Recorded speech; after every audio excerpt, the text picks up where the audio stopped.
नेकनोरमध्ये तरुणावर प्राणघातक हल्ला करण्यात आलाय। आरोपी विरोधात नेकनोर पोलिसात गुन्हा दाखल करण्यात आलेला आहे।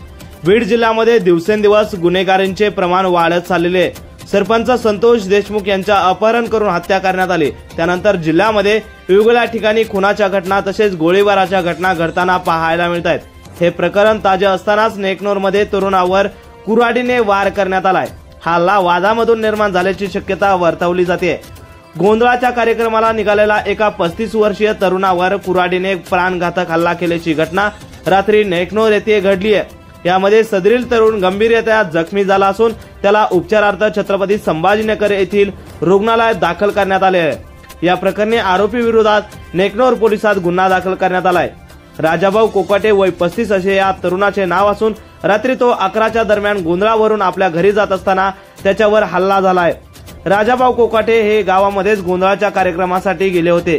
ते घरी वापस परतत असताना त्यांच्यावर हा हल्ला झाल्याची माहिती आहे।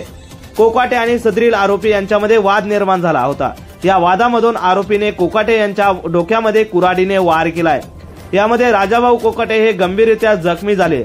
सदरील प्रकार हा कोणत्या कारणावरून घडला हे मात्र समजू शकले नाही।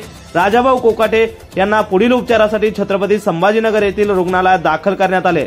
या प्रकरणी कालिंदा राजाभाऊ कोकाटे यांच्या फिर्यादीवरून आरोपी विरोधात नेकनोर पोलीस स्टेशनमध्ये गुन्हा दाखल करण्यात आलाय। या प्रकरणाचा अधिक तपास नेकनोर पोलीस करतायत। या प्रकरणाचा पुढील तपास सहाय्यक पोलीस निरीक्षक चंद्रकांत गोसावी करतायत। Mauli news media, bureau report, Beed.